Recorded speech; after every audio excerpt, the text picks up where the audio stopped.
আজকে আজকে আপনি যে কোনো একটা সনাতন ধর্মাবলম্বী সে যদি তার নিজের কথা বলতে যায়, সে যদি তার ব্যথার কথা বলতে যায়, সে যদি তার ক্ষতের কথা বলতে যায়, সে যদি তার অন্যায়ের কথা বলতে চায়, তো তাকে কেন আপনি জঙ্গি হিন্দু বলেন?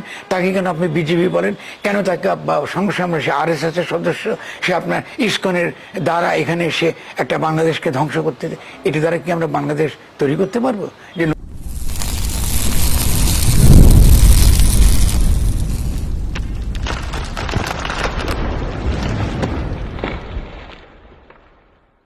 প্রতি আমি চিন্ময় কৃষ্ণ দাস ব্রহ্মচারীর সঙ্গে দেখা করেছি এবং তার সঙ্গে আমার অত্যন্ত গভীর সম্প্রীতিমূলক কথাবার্তা হয়েছে এবং তিনি আমাকে যে সম্মান দিয়েছেন, বিশেষত শেষের সময় পুণ্ডরিক ধামে অন্যান্য যে সকল সাধুসন্ত ছিলেন তারা আমাকে যে সম্মান দিয়েছেন, আমি তার জন্য অত্যন্ত কৃতজ্ঞ বোধ করছি এবং আমি মনে করি যে তাঁদের দিক থেকে যে আন্তরিকতা আমার প্রতি দেখানো হয়েছে তার জন্য আমি সত্যি সত্যি আপ্লুত হয়েছি।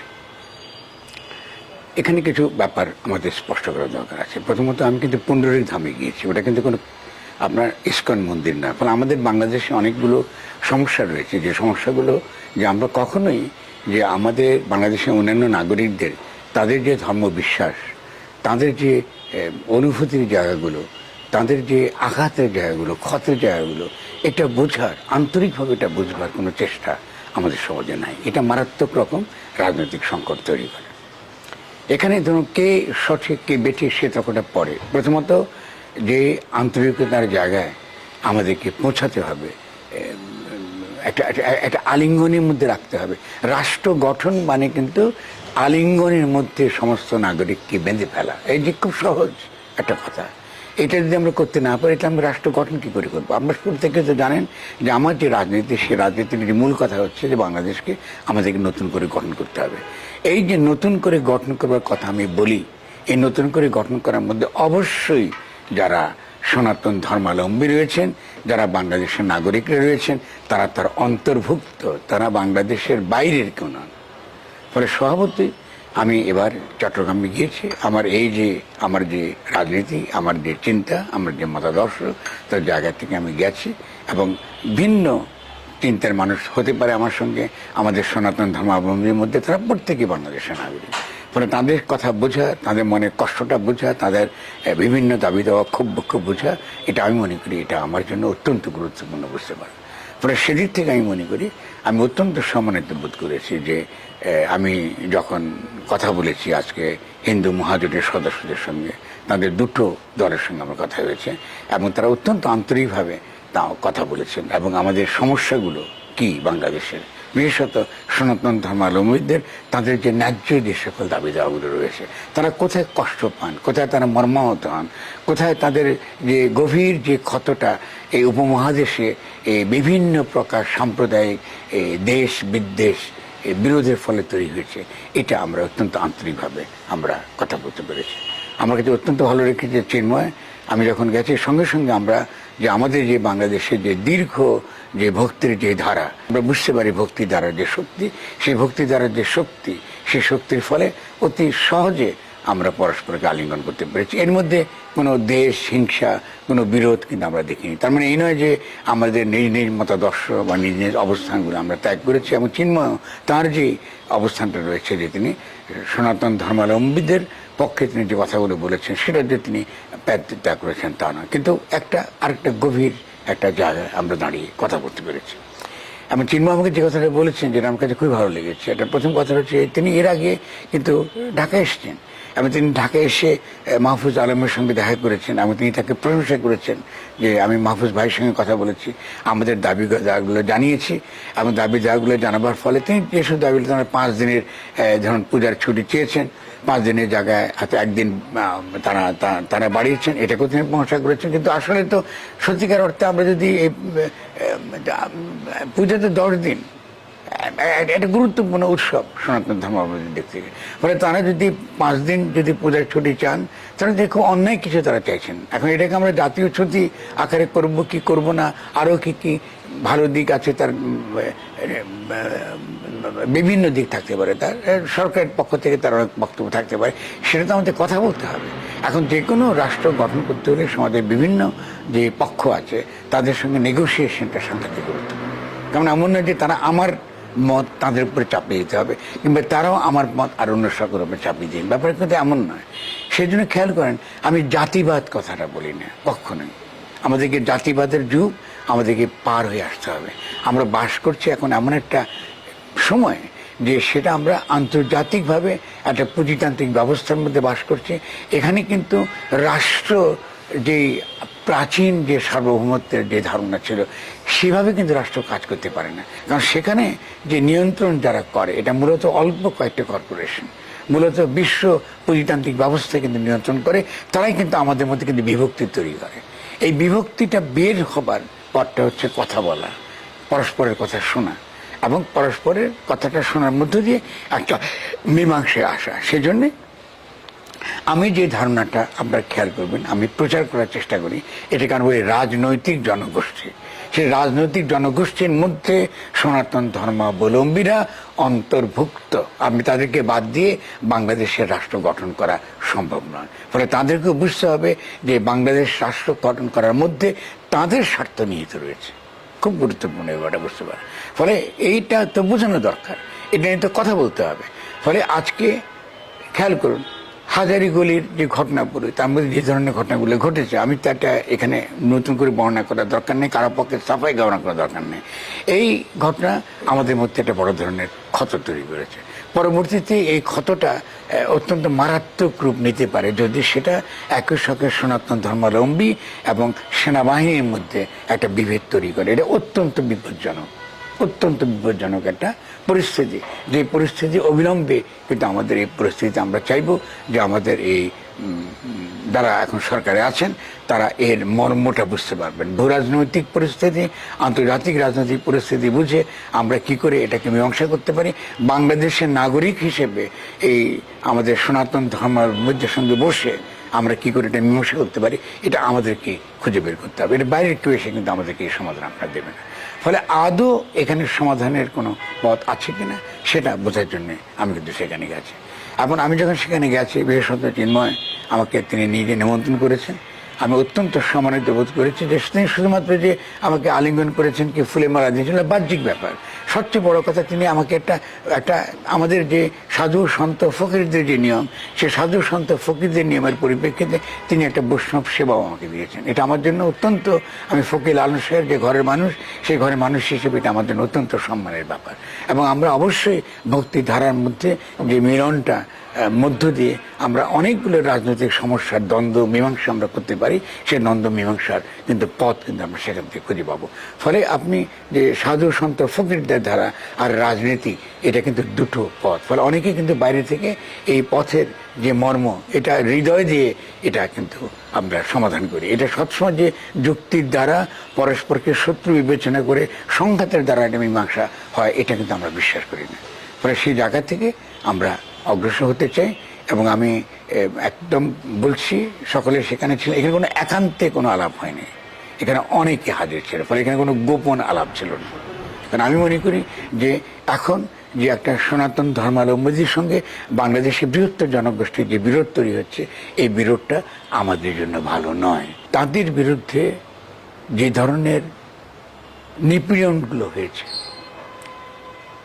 এই নিপীড়ন তো বন্ধ করতে হবে। এই নিপীড়ন তো কোনো যুক্তিসঙ্গত কোনো হতে পারে না। কোনো নাগরিককে আমরা এখন যে গণ অভ্যুত্থানের পরবর্তী সরকারের তা একটা নিপীড়নমূলক সরকার, সেটা হতে পারে না। ফলে আমাদেরকে এই নিপীড়নমূলক ব্যবস্থা, নিপীড়নমূলক পথটা আমাদেরকে পরিহার করতে হবে।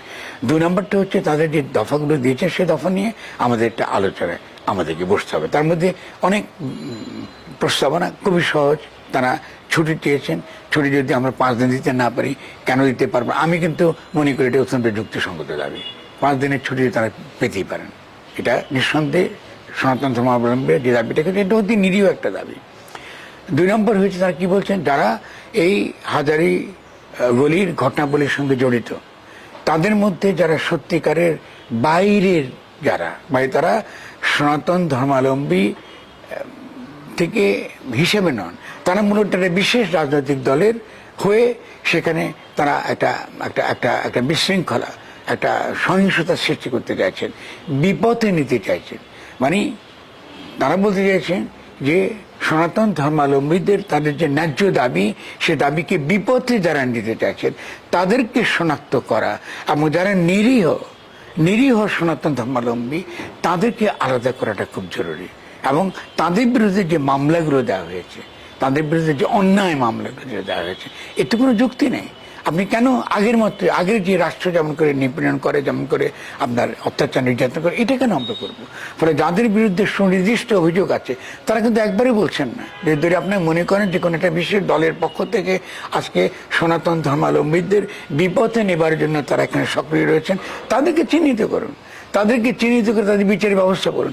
কিন্তু আপনি মোনা সরকার বা মোনা দাসকে আপনি নিয়ে যাবেন, ঠিক আছে, তার স্ত্রী আপনার ক্যান্সার আক্রান্ত, যদি তিনি ইতিমধ্যে জামিন পেয়েছেন, আমি ধন্যবাদ জানাবো আমাদের এই সরকারকে যে তারা নিয়েছেন।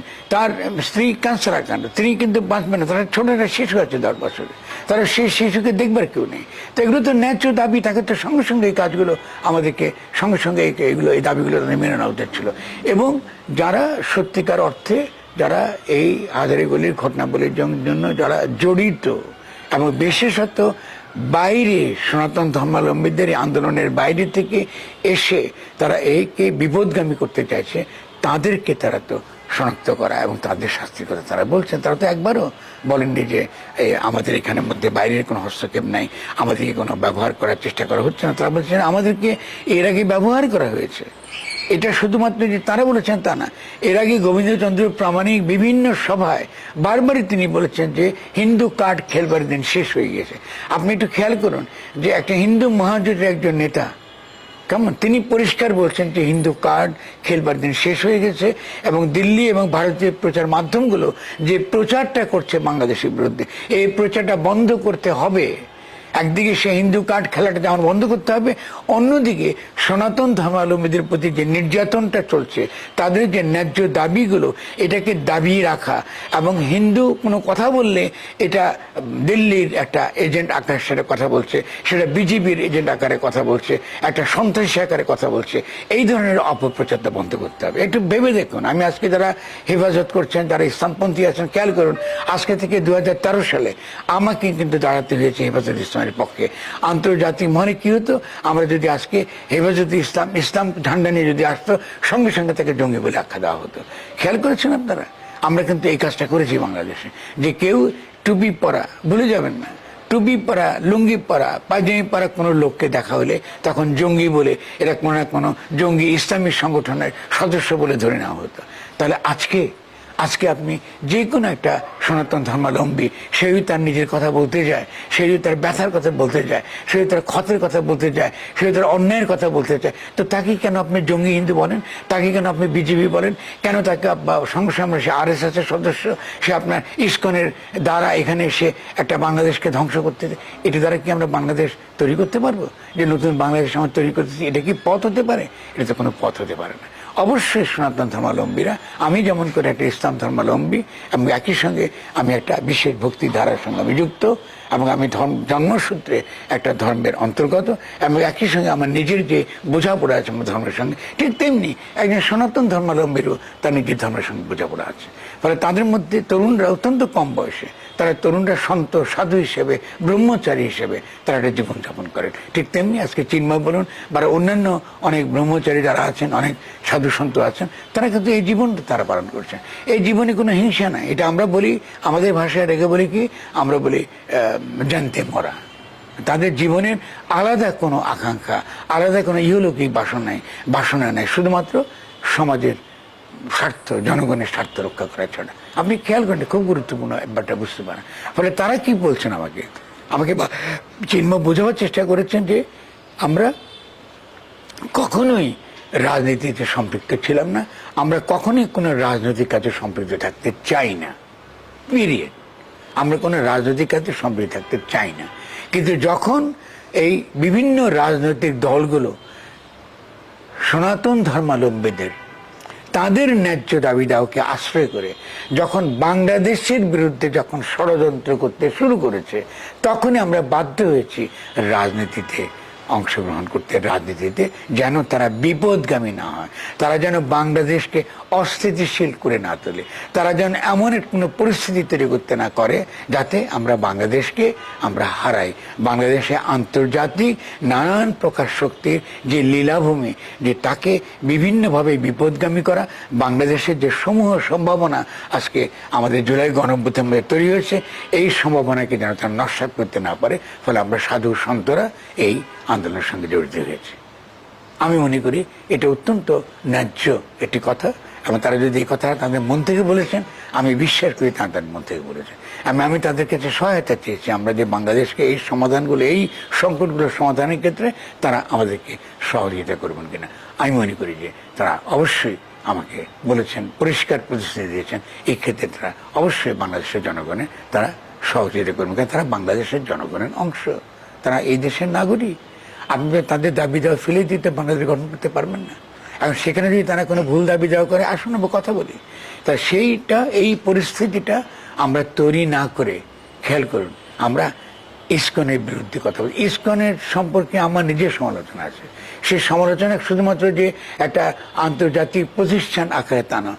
আমি ওয়ার্ল্ড ব্যাংকের বিরোধিতা করি, বিশ্ব ব্যাংকের, আমি বিশ্ব বাণিজ্য সংস্থার বিরোধিতা করি, আমি USAID-এর বিরোধিতা করি, আমি বিভিন্ন রকম আন্তর্জাতিক সংস্থার বিরোধিতা করি, তেমনি আন্তর্জাতিক সংস্থা ইসকনের বিরোধিতা করি, যারা বিভিন্নভাবে আন্তর্জাতিকতার নামে আমাদের স্থানীয় প্রশ্নের, আমাদের স্থানীয় যে সকল সমস্যাগুলো, এই সমস্যাগুলোর সমাধানের ক্ষেত্রে তারা একটা বাধা তৈরি করে।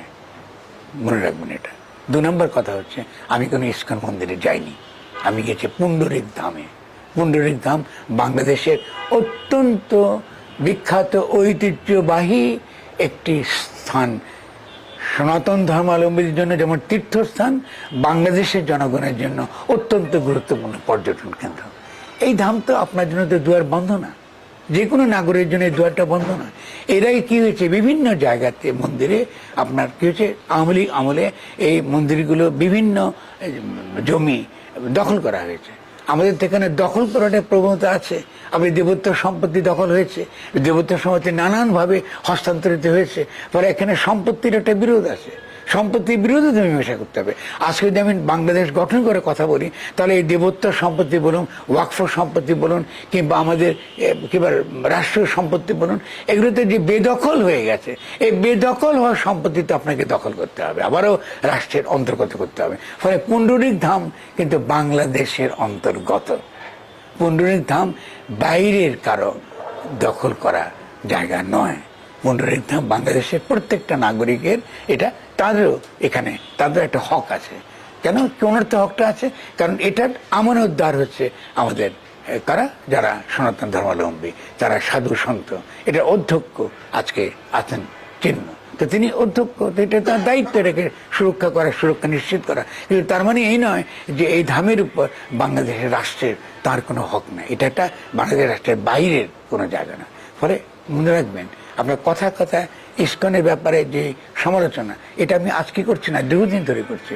এবং এই সমালোচনা যে শুধুমাত্র একটা আন্তর্জাতিক প্রতিষ্ঠান হিসেবে সমালোচনা তা নয়, কিন্তু আজকে চৈতন্যের যে শিক্ষা, সেই শিক্ষার জায়গা থেকেও আমাদের সঙ্গে সমালোচনার জায়গা আছে। কিন্তু সে সমালোচনার বাইরেও আমরা মনে করি যে ভক্তি ধারাগুলো, তাদের পরস্পরের সঙ্গে কথা বলা এবং আমাদের একটা মীমাংসার একটা পথ আমাদেরকে খুঁজে বের করতে হবে। ফলে আমি মনে করি সংঘাত এবং একই সঙ্গে আমাদের দেশের নাগরিকদের দূরে ঠেলে দেওয়া, যে তুমি হিন্দু, তুমি জঙ্গি, তুমি বিজেপি, তুমি ভারতের দালাল, এই কথা বলে দূরে ঠেলে দেওয়া, এই দূরে ঠেলে দেওয়ার এই রাজনীতি আমাদেরকে অবিলম্বে বন্ধ করে দিতে হবে। খেয়াল করুন, এটা কিন্তু যে আমি নতুন করছি তা কিন্তু নয়। এর আগে যখন হেফাজতকে, আজকে যখন একটা ইসলামপন্থী, একটা ইসলাম ধর্মাবলম্বী একজন মমিনকে যখন আপনি জঙ্গি ট্যাগ দিয়ে তাকে নাগরিকতার তার যে অধিকার, সে অধিকার থেকে আপনি বাদ দেবার চেষ্টা করেন, আমি কিন্তু তখন তাদের পক্ষে দাঁড়িয়েছি। আমি তো নতুন কিচ্ছু করছি না। আমার নিজের যে আদর্শ, আমার যে রাজনীতি, আমি আজকে গিয়ে পুণ্ডরিক ধামে গিয়ে আমি ঠিক সেই আদর্শই আমি এখানে আমি প্রবর্তন করবার, সেটাই কায়েম করবার, সেটাই প্রচার করবার আমি চেষ্টা করছি। আরেকটা বিষয় এখানে পরিষ্কার করার প্রয়োজন আছে। চিন্ময় কৃষ্ণদাস ব্রহ্মচারী তিনি কিন্তু ইসকনের কেউ হয়ে আমার সঙ্গে কথা বলেননি। কেন সাধুরা রাজনীতিতে অংশগ্রহণ করতে বাধ্য হয়েছে, এটা বাংলাদেশের রাজনৈতিক পরিস্থিতির জন্য। কেমন, যেহেতু রাজনৈতিক দলগুলো কেমন কিংবা ইভেন যারা তথাকথিত সনাতন ধর্মাবলম্বীদের এতকাল প্রতিনিধিত্ব করেছেন এবং রাজনীতিকরণ ঘটিয়েছেন, হিন্দু মুসলিম বিদ্বেষটাকে তারা বাড়িয়েছেন, এর পরিপ্রেক্ষিতে তারা বাধ্য হয়ে আপনার রাজনীতি ক্ষেত্রে এসছেন। এটা তাদের ক্ষেত্র নন। তারা সাধু সন্ত এবং তাদের জীবন পদ্ধতি আলাদা। কেউ যদি ভেবে থাকেন যে আমি ইসকনের কোনো প্রতিনিধির সঙ্গে কথা বলেছি, তিনি ভুল করেছেন। তিনি ভুল করেননি। আমি একজন সাধুর সঙ্গে কথা বলেছি, তার সঙ্গে আমার আলিঙ্গন তো হবেই, তার সঙ্গে তো আমার আরো গভীর একটা সম্পর্কের জায়গা আছে, যে জায়গা থেকে সেখানে কোনো ধর্মবোধের সাম্প্রদায়িক কোনো বিভাজনের কোনো জায়গা নাই। ফলে সেই জায়গা থেকে ওই যেটা আমরা বললাম, সেখানে যে সমাধানের যে একটা জায়গা আছে, সাধু গুরু সন্ত ফকিররা যে যখন রাজনীতি ব্যর্থ হয়, তখন সাধু সন্ত ফকিররা তখন হৃদয়ের জায়গা থেকে, প্রেমের জায়গা থেকে, মহব্বতের জায়গা থেকে তারা এটাকে সমাধান করার চেষ্টা করেন। কারণ মানুষের সঙ্গে মানুষের বিভেদ বাড়ানো এবং তার সঙ্গে সঙ্গে ঘৃণা প্রচার এবং শুধুমাত্র যেটাকে আমরা বলি না, যদি আমি এখন রাজনৈতিক ভাষায় বলি কনফ্লিকচুয়াল মডেল, মানে রাজনৈতিক সমস্যার সমাধানের একমাত্র পথ হল কনফ্লিক্টের সাংঘর্ষিক যে মডেল, এই মডেলটার কিন্তু আমি পক্ষপাতী নই। সবসময় সাংঘর্ষিক মডেলটা তৈরি হয় আধুনিক রাষ্ট্রের, আধুনিক রাজনীতির, এটা তার চরিত্র। কিন্তু সাধু সন্ত ফকিরদের পথ কিন্তু এই সাংঘর্ষিক মডেল অনুসরণ করা না। আপনি দেখেছেন সব ক্ষেত্রে সংঘর্ষ দিয়ে আপনি কোনো সমাজের সমস্যার সমাধান করতে পারেন না। সবসময় আলাপ আলোচনা কথাবার্তার মধ্য দিয়ে এবং পরস্পরের ক্ষত, পরস্পরের ব্যথা, পরস্পরকে কোথায় কোথায় আঘাত দিয়েছে, কোথায় কোথায় ভুল করেছে, সেটা পরস্পরের কাছ থেকে বুঝে নেওয়া, সেই বোঝাবুঝির মধ্যে দিয়ে একটা বৃহত্তর সমাজ গঠন করবার যে চেষ্টা, এটাই আমার রাজনীতি। এই রাজনীতির পরিপ্রেক্ষিতে আমি কথা বলি সকল পক্ষের সঙ্গে এবং সেই সকল পক্ষের সঙ্গে আমি এই প্রেরণার জায়গা থেকে আমি মনে করি আমাদের চিন্ময় কৃষ্ণদাস ব্রহ্মচারীর সঙ্গে কথা বলেছি।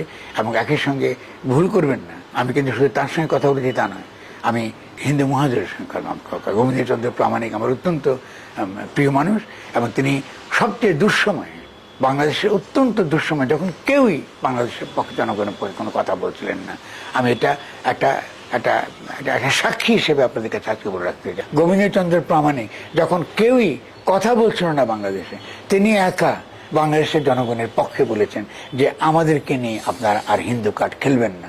এবং বাংলাদেশের এখানে নিঃসন্দেহে অনেক ঘটনা ঘটেছে, নিঃসন্দেহে সেই ঘটনাটা আমাদের সমাধান করতে হবে। কিন্তু তার মানে ওই নয় যেখানে হিন্দুদের বাড়িঘরে জ্বালিয়ে দেওয়া হচ্ছে, হিন্দুদেরকে তাড়িয়ে দেওয়া হচ্ছে, এগুলো সম্পূর্ণ মিথ্যা কথা।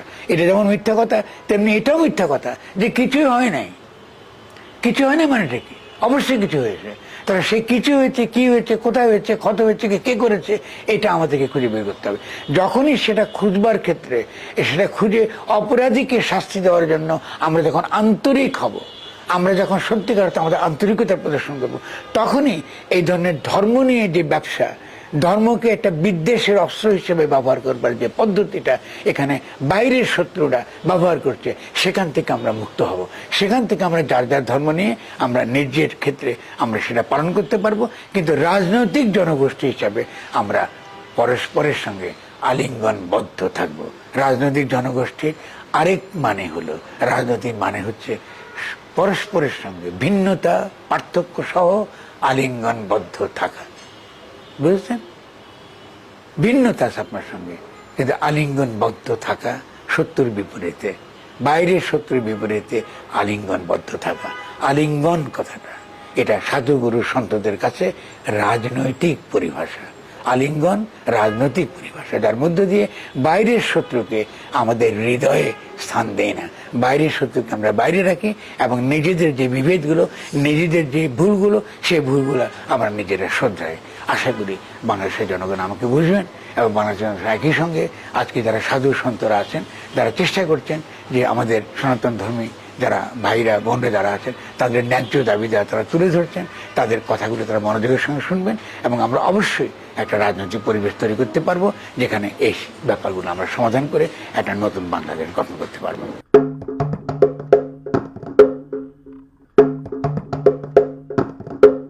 এছাড়া আরেকটি তথ্য আমি আপনাদেরকে দিতে চাই, সেটা হলো যে আমি যেমন হিন্দু মহাজোটের সদস্যের সঙ্গে কথা বলেছি এবং একই সঙ্গে আমি চিন্ময়ের সঙ্গে কথা বলেছি, পুণ্ডরীক ধামে গিয়েছি। একই সঙ্গে কিন্তু আমি হেফাজতের ইসলামের বিভিন্ন নেতার সঙ্গেও আমি দেখা করেছি।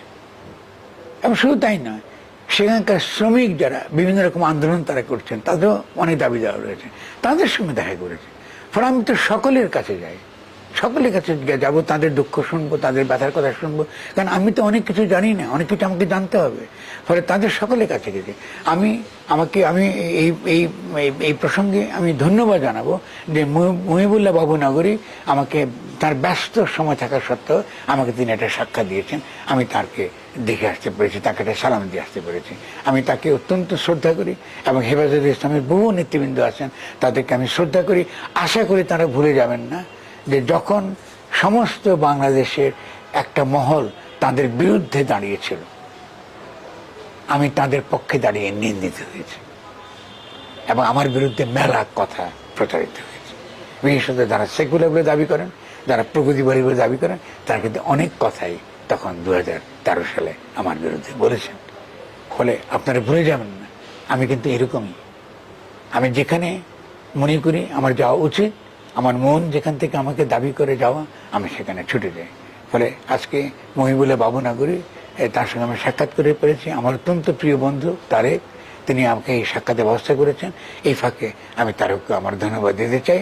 এটা সকলের সঙ্গে আমি যেখানে সুযোগ পেয়েছি অল্প সময়ের মধ্যে, আমার অসুস্থ শরীরে যতক্ষণ পেরেছি আমি সকলের সঙ্গে আমি ছুটে বেরিয়েছি। তো আমি সকলের কাছে অনুরোধ করব যে আপনারা যে ঘৃণার রাজনীতি, ট্যাগ দেওয়া, ডেমোনাইজ করা, কাউকে দানব তৈরি করা এবং ষড়যন্ত্রের জায়গায় কথা বলা, এটা ভুল পদ্ধতি। গণ অভ্যুত্থানের পরে নতুন বাংলাদেশ গঠন করবার ক্ষেত্রে যদি কেউ ষড়যন্ত্র করে থাকে, যদি কেউ আমাদের বাধা হয়ে থাকে, এমনকি কেউ রাজনৈতিক মতাদর্শিকভাবেও আমাদের বিরোধী হয়ে থাকে, তাদেরকে মতাদর্শিকভাবে জয় করাটা আমাদের কাজ। সেই পরিপ্রেক্ষিতে আমি মনে করি আজকে বাংলাদেশকে একটা নতুন রাষ্ট্র হিসেবে গঠন করা, এক নতুন রাষ্ট্র হিসেবে তাকে গড়ে তোলা, এটাকে আমি সমান দায়িত্ব বলে আমি মনে করি। আপনি প্রত্যেকটা নাগরিকের সুনির্দিষ্ট যদি আপনার কাছে তার বিরুদ্ধে কোনো অপরাধ থেকে থাকে, সেই অপরাধটা আপনি চিহ্নিত করুন। সেই অপরাধটা চিহ্নিত করে তার বিরুদ্ধে যদি কোনো ব্যবস্থা গ্রহণ করতে চান, ব্যবস্থা গ্রহণ করুন। কেউ যদি বলে যে উনি রাষ্ট্রদ্রোহী, এরাই কিন্তু রাষ্ট্রদ্রোহী, তার অপরাধে আমাদের বাংলাদেশে বহু নাগরিককে কিন্তু অপরাধী করা হয়েছে। এই যে রাষ্ট্র এই যে খেলাটা খেলে, যে কোনো মুহূর্তে নাগরিকদের একটা রাষ্ট্রদ্রোহিতার অপরাধে আপনার অপরাধী করে, এটা কিন্তু অত্যন্ত অন্যায়। আমি এই অন্যায়ের প্রতিবাদ করি। এর মধ্য দিয়ে আমরা আলাপ আলোচনার যে পরিবেশটা আমরা তৈরি করতে পারবো, এই পরিবেশের মধ্য দিয়ে আমরা আমাদের যারা এই সনাতন ধর্মাবলম্বী যারা রয়েছেন, সনাতন ধর্মাবলম্বীদেরকে আমরা আমাদের বাংলাদেশের নাগরিক হিসেবে একটা বৃহত্তর সমাজের মধ্যে থেকে অন্তর্গত করতে পারবো। এবং শুধু পুণ্ডরীক ধাম নয়, বাংলাদেশের প্রতিটা মন্দির বাংলাদেশের সম্পত্তি, এই অর্থে যে বাংলাদেশ রাষ্ট্র তার আমানতদার, তাকে রক্ষা করা তার কর্তব্য। এবং আমাদেরকে বিশ্ব সভায় যদি আমরা অত্যন্ত গর্বের সঙ্গে আমরা দাঁড়াতে চাই, তাহলে গর্বের সঙ্গে দাঁড়াতে চাই আমাদের দেখাতে হবে যে আমরা বাংলাদেশ এই সম্প্রীতির একটা ক্ষেত্র। বাংলাদেশে যে বিভিন্ন সাম্প্রদায়িক যে বিদ্বেষ, সাম্প্রদায়িক যে হানাহানি, এই যে সেই পালা, সেই পর্ব আমরা জুলাই অভ্যুত্থানের মধ্য দিয়ে আমরা শেষ করে ফেলে দিয়েছি। এটা পেছনে চলে গেছে। সামনে কিন্তু এই সাম্প্রদায়িক বিদ্বেষে, সাম্প্রদায়িক হানাহানির কোনো ক্ষেত্র আমরা যেন না রাখি। বাঙালির যে সংস্কৃতির যে বিপুল তার যে সাংস্কৃতিক বৈচিত্র্য, তার কিছুই কিন্তু আমরা বিশ্বসভায় কিন্তু আমরা হাজির করতে পারিনি। আজকে সঙ্গীতের দিক থেকে তাকান, যদি গানের দিক থেকে তাকান, সেদিক থেকে তাকান, বাঙালির সাংস্কৃতিক যে শক্তি, এটা অসাধারণ শক্তি। বাংলায় ভক্তি আন্দোলনের শক্তি অসাধারণ শক্তি। সেটা আজকের শক্তি না, সেটা সুলতানি আমল থেকে এটা চলে এসছে। এর ফলে আমরা দীর্ঘকাল কিন্তু আমরা একসঙ্গে বসবাস করেছি, একসঙ্গে আমরা বাস করেছি। 47 সালের যে তথাকথিত দেশ ভাগ মানে বাংলা ভাগ এবং পাঞ্জাব ভাগ হয়েছে, ভারত কিন্তু ভাগ হয়নি। এবং এই দেশ ভাগের যে ক্ষত, এই দেশভাগের ক্ষত কাটিয়ে উঠতে হলে আমাদের অবশ্যই এই বিষয়গুলো মনোযোগের সঙ্গে আমাদের তাকাতে হবে। কারণ বাঙালির সংস্কৃতিকে বিভক্ত করা এবং বাঙালিদের বিভক্ত রাখবার যে রাজনীতি বিভিন্নভাবে আমাদের দেশে যেভাবে প্রচলিত রয়েছে এবং ভারতে প্রচলিত রয়েছে, পশ্চিমবাংলায় প্রচলিত রয়েছে, ত্রিপুরায় প্রচলিত রয়েছে, এই সকল এই রাজনীতির বিরুদ্ধে আমাদেরকে দাঁড়াতে হবে এবং বাংলাদেশকে নতুন করে গঠন করতে হবে। বাংলাদেশ আগামী দিনে অত্যন্ত শক্তিশালী একটা সমাজ হিসেবে, আমরা সকলে একটা শক্তিশালী রাজনৈতিক জনগোষ্ঠী হিসেবে বিশ্ব সভায় হাজির হব, আমি এই ব্যাপারে বিশ্বাস করি এবং সেদিকে আমরা সকলে যেন আমরা কাজ করি। আমাদের সমস্যার সমাধানের পথ হচ্ছে পরস্পরের সঙ্গে কথা বলা। যদি রাষ্ট্র এই ক্ষেত্রে ব্যর্থ হয়, আমরা সাধু, গুরু, সন্ত, ফকির, আমাদের এখানকার যারা ইভেন মাজারের যেসব আমাদের যারা নেতৃস্থানীয় যে সকল ভক্তিধারার মানুষরা আছেন, তারা অত্যন্ত শক্তিশালী। আমরা সকলে মিলে আজকে সম্প্রদায়গত আমরা একটা বৃহত্তর সমাজ গড়ে তুলব। কারণ আমাদের মধ্যে কিন্তু ঘৃণা দ্বারা আমরা রাজনীতি করি না, প্রেমের দ্বারা আমরা জগৎ জয় করতে চাই। রাজনীতি কিন্তু আমরা করি না, রাজনীতি এই আধুনিক বিশ্ব এটা শুরু করেছে মানুষকে বিভক্ত করা, মানুষকে সম্প্রদায় বিভক্ত করা, মানুষের সঙ্গে মানুষের যে সহজ সম্পর্ক, যেটাকে আমরা ফকির লালনের ভাষায় সহজ মানুষ বলি, সে সহজ মানুষের ভজনার একটা রাজনীতি আছে। সহজ মানুষের ভজনার রাজনীতিটা হচ্ছে আলিঙ্গনবদ্ধ করা, ভালোবাসতে শেখা, মানুষকে ভালোবাসতে শেখার মধ্য দিয়ে কিন্তু আমরা নতুন ধরনের রাজনীতির পত্তন বাংলাদেশে ঘটাবো। আমি সকলের কাছ থেকে দোয়া চাই, সকলের কাছ থেকে আশীর্বাদ চাই। সাধু, সন্ত, গুরু, বৈষ্ণব